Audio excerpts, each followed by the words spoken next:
दोस्तों, स्वागत है आपका KYT एजुकेशन में।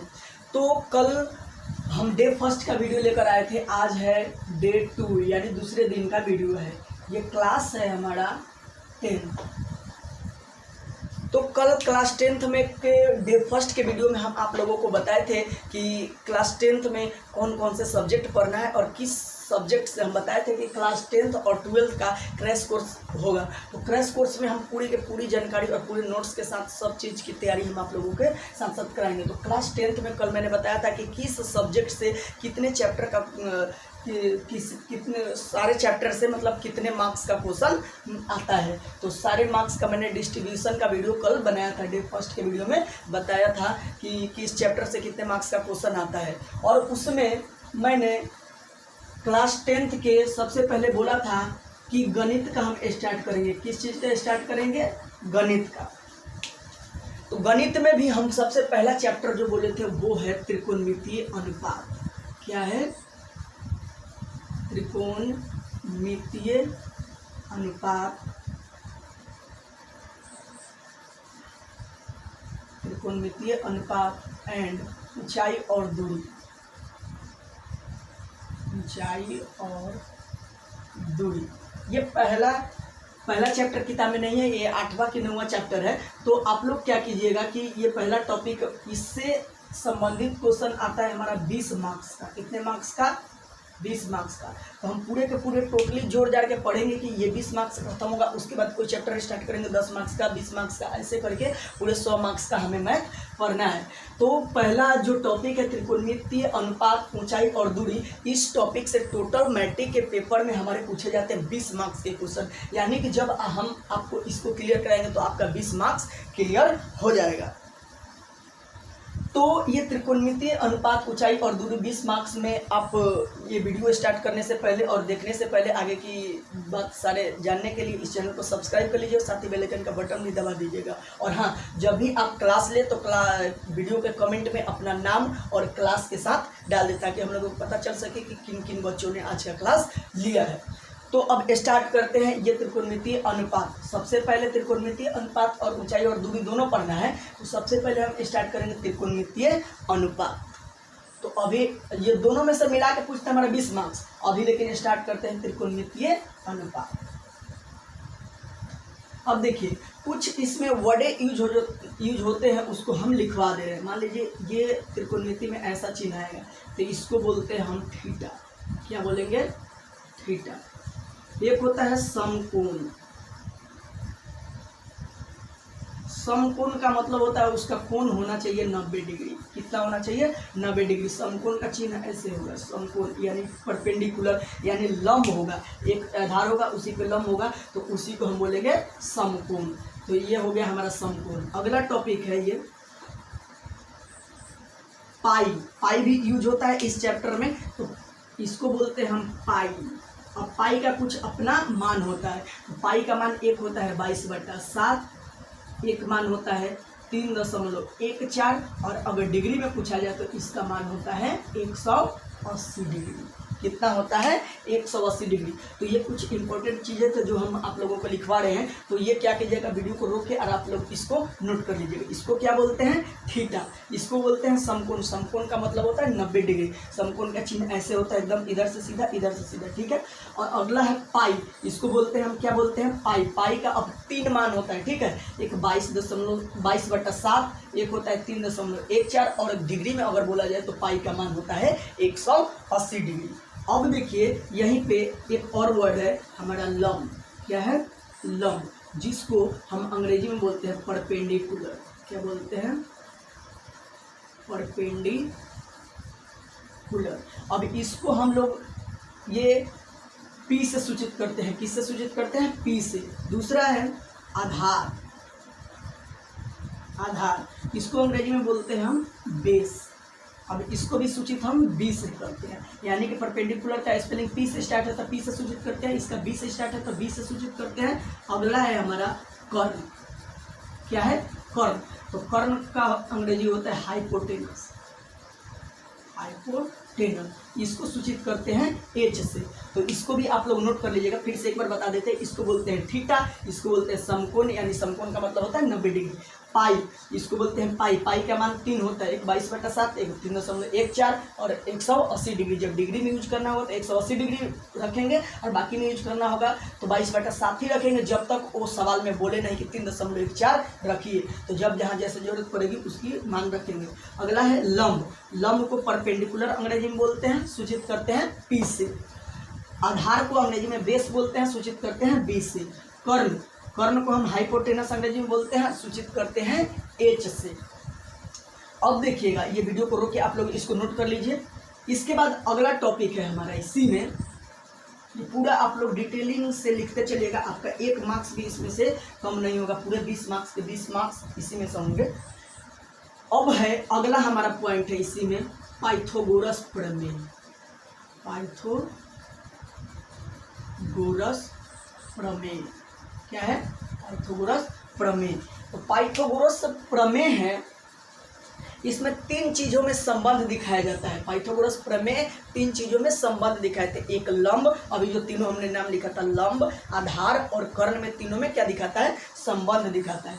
तो पाइथागोरस प्रमेय क्या है? तो पाइथागोरस प्रमेय के अनुसार जो कर्ण होता है, कर्ण का जो स्क्वायर होता है, ये बराबर होता है किसके? लंब स्क्वायर प्लस आधार स्क्वायर के। आधार स्क्वायर के बराबर होता है। यानी कि पाइथागोरस प्रमेय के अनुसार ये स्क्वायर है, कर्ण का स्क्वायर जो होता है वो लंब का स्क्वायर और आधार का स्क्वायर दोनों को जोड़ेंगे तो कर्ण के स्क्वायर के बराबर होगा। तो पाइथागोरस प्रमेय के अनुसार कर्ण स्क्वायर बराबर लंब स्क्वायर प्लस आधार स्क्वायर। अब देखिए, अब बात है लंब, कर्ण और आधार, 3 चीज है हमारा। तो ये पाइथागोरस प्रमेय हो गया। कभी कभी क्वेश्चन में आता है कि पाइथागोरस प्रमेय क्या है, तो इसी को हम लिख देंगे, यही क्या है? पाइथागोरस प्रमेय है। यानी कि कर्ण स्क्वायर बराबर लंब स्क्वायर प्लस आधार स्क्वायर। उसके बाद इसी क्वेश्चन में से पूछता है आपका, ऐसे लिख देगा, यहाँ पे कुछ नहीं लिखा रहेगा, ठीक है? ऐसे मान लीजिए कि यहाँ पे लिखा रहेगा कर्ण के स्क्वायर और यहाँ पे कुछ नहीं लिखा रहेगा, यहाँ पे डॉट डॉट दे देगा, कहेगा कि रिक्त स्थानों की पूर्ति करे, इसमें क्या भराएगा? तो हम जानते हैं कि पाइथागोरस प्रमेय में कर्ण स्क्वायर होता है जो लंब स्क्वायर आधार स्क्वायर के दोनों का योग होता है, मतलब दोनों को जोड़ने पर। तो यहाँ क्या भराएगा? तो हम अच्छे से जान जाएंगे कि यहाँ पे क्या भराएगा, तो लंब का स्क्वायर भराएगा यहाँ पे। तो पाइथागोरस प्रमेय फाइनली आप लोगों को पता हो चुका है कि क्या होता है? कर्ण स्क्वायर बराबर लंब के स्क्वायर प्लस आधार के स्क्वायर। तो पाइथागोरस प्रमेय ये भी आप लोग वीडियो को रोक के और ये नोट कर लीजिए। अब देखिए अगला जो पॉइंट है हमारा, पहला पॉइंट हमने क्या बताया कि कुछ जो इम्पोर्टेंट थे उसको मैंने लिखवा दिया, यानी कि थीटा वगैरह पाई वगैरह जितना भी चीज़ था उसको लिखवा दिया। दूसरा पॉइंट हम लोगों ने क्या पढ़ा? पाइथागोरस प्रमेय। तीसरा टॉपिक है, इसमें त्रिकोणमिति आप जितना भी पढ़िए, मतलब क्लास 10th में त्रिकोणमिति पढ़ना है, उसमें 3 चीज का उपयोग होगा त्रिकोणमिति में। एक लंब, आधार और एक है कर्ण। क्या है? लंब, आधार और कर्ण, ठीक है? लंब, आधार, कर्ण को पहचानना, पहले पहचानना आना चाहिए कि कौन सा 3 चीजें हमें पहचानना है, एक लंब, एक आधार और एक कर्ण। 3 चीजों को पहचानना है, ठीक है? हम एक फिगर लिख रहे हैं यहाँ पे, ठीक है? त्रिकोणमिति में जब भी आपको पढ़ना है तो वो समकोण त्रिभुज के बारे में पढ़ना है। समकोण त्रिभुज मतलब एक कोण 90 डिग्री का होगा। तो ये कोण 90 डिग्री है ना, ऐसे सीधा रहेगा, ऐसे सीधा। अभी समकोण के बारे में बताया था कि 90 डिग्री, तो ये 90 डिग्री का है, ठीक है? अब इसमें से 3 चीजें हमें पहचानना होता है। मान लीजिए इसका नाम हम रख दिए ए, इसका नाम रख दिए बी, इसका नाम रख दिए सी।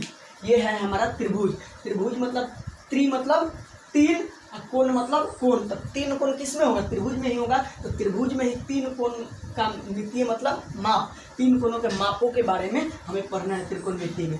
तो अभी हम टॉपिक क्या स्टार्ट किए हैं कि लंब, आधार और कर्ण को पहचानना। इसमें 3 भुजा है और ये भी 3 है, 1 2 3, एक लंब, एक आधार, एक कर्ण, तीनों को पहचानना है। तो क्या करेंगे? इसमें सबसे पहले यहाँ पे एक कहीं ना कहीं इसमें थीटा दिया रहेगा, ठीक है? थीटा। अब हमें 3 चीज पहचानना है, एक लंब, एक आधार, एक कर्ण। तो सबसे पहला इसमें हम टॉपिक जो लिख रहे हैं वो है सबसे बड़ी भुजा को कर्ण कहते ये आप लोग नोट कर लीजिए कि सबसे बड़ी भुजा इस त्रिभुज में जो सबसे बड़ी भुजा रहेगी उसको हम कर्ण कहते हैं। फाइनली ये अब बचा एक लंब और एक आधार। तो लंब और आधार जो बचा, कर्ण तो हमको पता है कि सबसे बड़ी भुजा को क्या कहते हैं, कर्ण। अब बचा लंब और आधार। तो लंब और आधार को पहचानते हैं थीटा। थीटा कहाँ स्थित है, इसको क्या बोलते हैं, थीटा। यानी थीटा कोण कहाँ स्थित है उसके अनुसार। तो ये है हमारा थीटा के सामने की भुजा को, थीटा के सामने की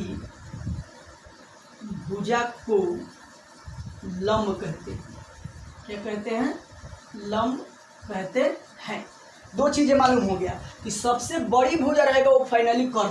तो इस त्रिभुज में सबसे बड़ी भुजा तो यही है, ऐसे करके आया है, तो इसको हम कह देंगे क्या है, कर्ण। क्या कहेंगे, कर्ण। यानी सबसे बड़ी भुजा को त्रिभुज में जब भी देगा और उसमें से कर्ण पहचानना होगा हमें, लंब पहचानना होगा और क्या पहचानना होगा हमें, आधार। तो ये तीन चीजों में सबसे बड़ी जो भुजा रहेगा उसको हम कर्ण बोल देंगे, सबसे बड़ी भुजा को कर्ण कहते हैं। अब बचा दो चीज, एक लंब और एक आधार। तो देखिए लंब और आधार को कैसे पहचानते हैं।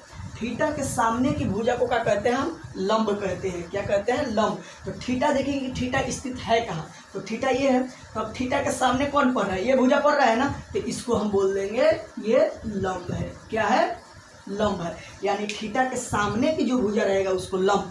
तो तीन भुजा है ही और तीन चीज है, लंब आधार कर्ण। तो एक सबसे बड़ी भुजा कर्ण हो गया, थीटा के सामने की भुजा लंब हो गया। अब ये जो बच गया इसको बोल देंगे हम कि आधार है। ये क्या है, आधार है।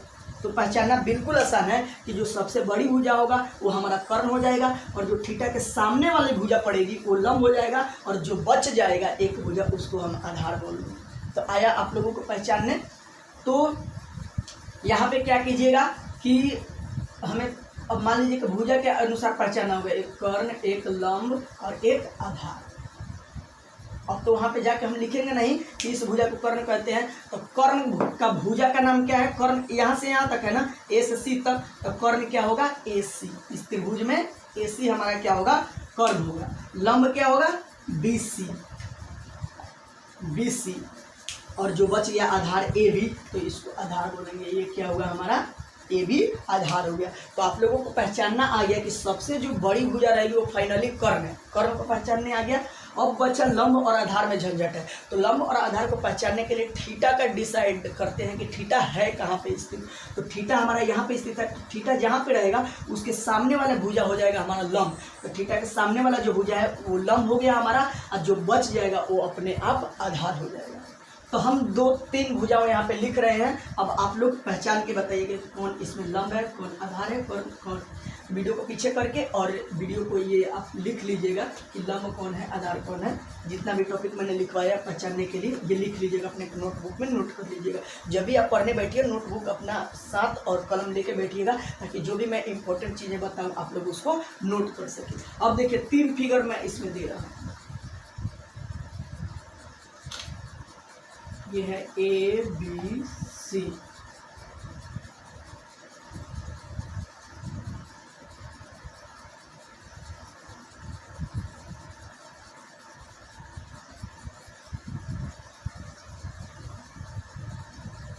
M N O.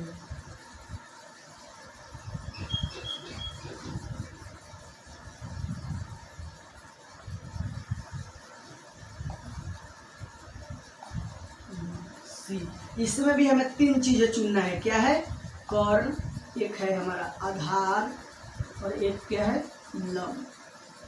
इसमें भी चुनना है तीन चीजें, कर्ण, आधार और एक है हमारा लंब। तीन चीजें चुने। इसमें भी हम तीन चीजें चुनेंगे, एक कर्ण, ये दिख रहा है, कर्ण ये चुनेंगे, आधार ये चुनेंगे, लंब। ये दिख रहा है ना फिगर, ये वाला। तो अब देखिए पहचानना कितने आसान है। कर्ण को हम क्या बोले थे कि सबसे जो बड़ी भुजा होगी वो कर्ण होगा, जो थीटा के सामने पड़ेगा। मान लीजिए कि यहाँ पे हम इसमें थीटा लिख दिए, यहाँ पे थीटा लिख दिए, ठीक है। ये हमारा समकोण त्रिभुज है, तीनों के तीनों, लेकिन थोड़ा इधर उधर लिखा हुआ है। तो अब तीन चीजें पहचानना है। तो सबसे बड़ी भुजा क्या होगी, कर्ण, जो थीटा के सामने पड़ेगा, यानी थीटा के सामने वाली भुजा को लंब, और जो बच जाएगा वो आधार। चलिए इस नियम को अप्लाई करते हैं। इसमें सबसे बड़ी भुजा कौन है? ये तो समकोण है अपना, ये ऐसे है, लेकिन ये दोनों को मिलाया तो सबसे बड़ी भुजा कौन है? AC। तो AC क्या हो जाएगा हमारा? कर्ण। अब बचा आधार और लंब की बारी। तो आधार और लंब में कौन आधार होगा कौन लंब? तो उसको थीटा डिसाइड करता है। कौन डिसाइड करता है? थीटा। तो थीटा यहाँ है ना, तो थीटा के सामने तो ये पड़ रहा है ना, ये वाला भुजा, तो ये कौन भुजा है? AB। इसका नाम AB। तो AB क्या हो जाएगा हमारा? लंब हो जाएगा। थीटा के जो सामने पड़ेगा वो लंब हो जाएगा। तो थीटा के सामने AB भुजा पड़ रहा है, A से लेके B तक, तो हम AB को क्या बोल देंगे? लंब। अब बचा क्या? अब BC बच गया ना, तो BC को हम क्या बोल देंगे? आधार बोल देंगे। ये B से लेकर C तक बचा ना, तो BC को हम क्या बोल देंगे? आधार बोल देंगे। तो पहचानना आ गया। आते हैं अब इस पे पहचानते हैं सबसे बड़ी भुजा कौन है। सबसे बड़ी भुजा ये तिरछा तिरछी यहाँ से आया, तो सबसे बड़ी भुजा MO। तो MO क्या हो गया हमारा? कर्ण। MO को याद रखिएगा कि MO लिखिए चाहे OM लिखिए, बात सेम है। मतलब M से O चाहे O से M, तो बात सेम है। अब तो कर्ण क्या होगा हमारा? सबसे बड़ी भुजा, इसलिए MO क्या हो गया? कर्ण। अब बचा आधार और एक लंब। तो आधार और लंब में थीटा डिसाइड करता है। कौन डिसाइड करता है? थीटा। तो थीटा के सामने वाला भुजा ये पड़ रहा है ना, थीटा के ठीक सामने, इसके सामने NO। तो NO क्या हो जाएगा हमारा? लंब। अब बच क्या गया? MN। तो MN क्या हो जाएगा? आधार हो जाएगा। MN आधार हो गया। अब क्या कीजिएगा? अब बच गया एक, तो एक को आप लोग घर से बनाकर और वीडियो के कमेंट में जरूर बताइएगा, और चाहे हमारे व्हाट्सएप पे भेज दीजिएगा कि इसमें कर्ण कौन है, लंब कौन है, आधार कौन है। चाहे वीडियो के कमेंट में आप भी लिख सकते हैं इसका आंसर, तो ये बताइएगा। फिर मिलते हैं अगले क्लास में अगली टॉपिक के साथ। अभी त्रिकोणमिति अनुपात ही हमारा चैप्टर स्टार्ट है, तो वीडियो को यहाँ पे क्लिक करके इसको भी नोट कर लीजिए, और घर से आपको HW में ये तीनों को पहचान के लाना है कि कर्ण कौन है, आधार कौन है और लंब कौन है इस फिगर में। ठीक है, तो मिलते हैं कल के वीडियो में। इससे पहले अगर आप हमारे चैनल को सब्सक्राइब नहीं किए हैं तो इस चैनल को सब्सक्राइब कर लीजिए, साथ ही बेल आइकन का बटन भी दबा दीजिएगा, ताकि जिस भी कारण से आपके पास वीडियो व्हाट्सएप पे नहीं पहुंच रहा है तो आपके चैनल के माध्यम से आपका पहुंच जाएगा। तो डे 3 का वीडियो देखने के लिए कल तैयार रहिए और अपना समय बचा के रखिएगा। बाकी के लिए बहुत बहुत धन्यवाद। जय हिंद।